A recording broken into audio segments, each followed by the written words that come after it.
என் அன்பு செல்லமே, உன்னுடைய ஏக்கங்களும் உன்னுடைய மனக்குமுறுதலும் அடங்க போகிறது. நீ எந்த விஷயத்திற்காக காத்து கொண்டு இருக்கிறாயோ அது மன திருப்திகரமாக உனக்கு நடக்க இருக்கிறதா? நீ ஏன் நடக்காது என்று முடிவெடுத்து விட்டாய்? அந்த விஷயத்திலிருந்தும் பின்வாங்கி விட்டாய்.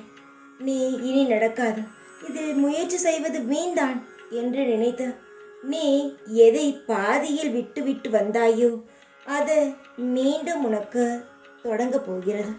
உன்னுடைய வாழ்க்கையே அதுதான். கஷ்டப்படும் பொழுது என்ன நினைக்கிறோம்? இனி எந்த ஒரு காரியம் செய்தாலும் நமக்கு சரி வராது என்று, அதுவும் நாம் எதை நம்பி வாழ்ந்து கொண்டு இருக்கிறோமோ அது நம்மளை கைவிடும் பொழுது அதை நாம் கைவிட்டு விட்டு அந்த நிமிடமே அதிலிருந்து வெளியே வந்து விடுகிறோம். ஆனால் ஒன்றை யாரும் புரிந்து கொள்ளவில்லை.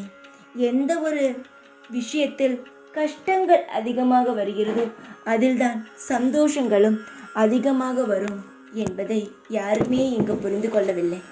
என்னுடைய தங்கமே, நீ எந்த விஷயத்திற்காக போராடி உன்னுடைய வாழ்க்கையில் பாதி நாட்களை கழித்து போதும், எல்லாம் போதும் சாமி என்று விட்டு விட்டு வந்தாயோ அது மீண்டும் உன்னிடம் வந்து உனக்கான அனைத்து விஷயங்களும் அது மூலமாகவே கிடைக்கப் போகிறது. நான் சொல்வது உனக்கு புரிகிறதா? உன்னுடைய ஆசையைத்தான் சொல்கிறேன். உன்னுடைய ஆசையும் கனவுகளும் திரும்பவும் புது பக்கத்துடன் உனக்கு துவங்க இருக்கிறது. கவலைப்படாதே. வருவதை எப்பொழுதும் வேண்டாம் என்று சொல்லாதே. நல்லதாக இருக்கும் பட்சத்தில் அதை நீ ஏற்றுக்கொண்டால் உன் வாழ்க்கை அமோகமாக இருக்கும். ஒவ்வொரு சின்ன சின்ன விஷயத்திற்கு கூட கலங்குகிறாய். கலங்காதே. இனி கலங்கும்படி உன் வாழ்க்கையில் எந்த ஒரு அசம்பாவிதமும் தேவையில்லாத கலக்கங்களும் நடக்கவே நடக்காது. தைரியமாக இரு. நான் இருக்கிறேன்.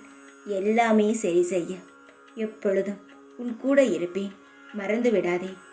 உன்னுடைய வாழ்க்கையில் வரும் புது விஷயத்தை ஏற்றுக்கொள். எல்லாமே நல்ல முறையில் நடக்கும். வருவதை எப்பொழுதும் வேண்டாம் என்று சொல்லி தள்ளிவிடாதே. உனக்காக நான் தருவது மீண்டும் ஒரு புது உதயத்துடன் உன் வாழ்க்கை துவங்க இருக்கிறது.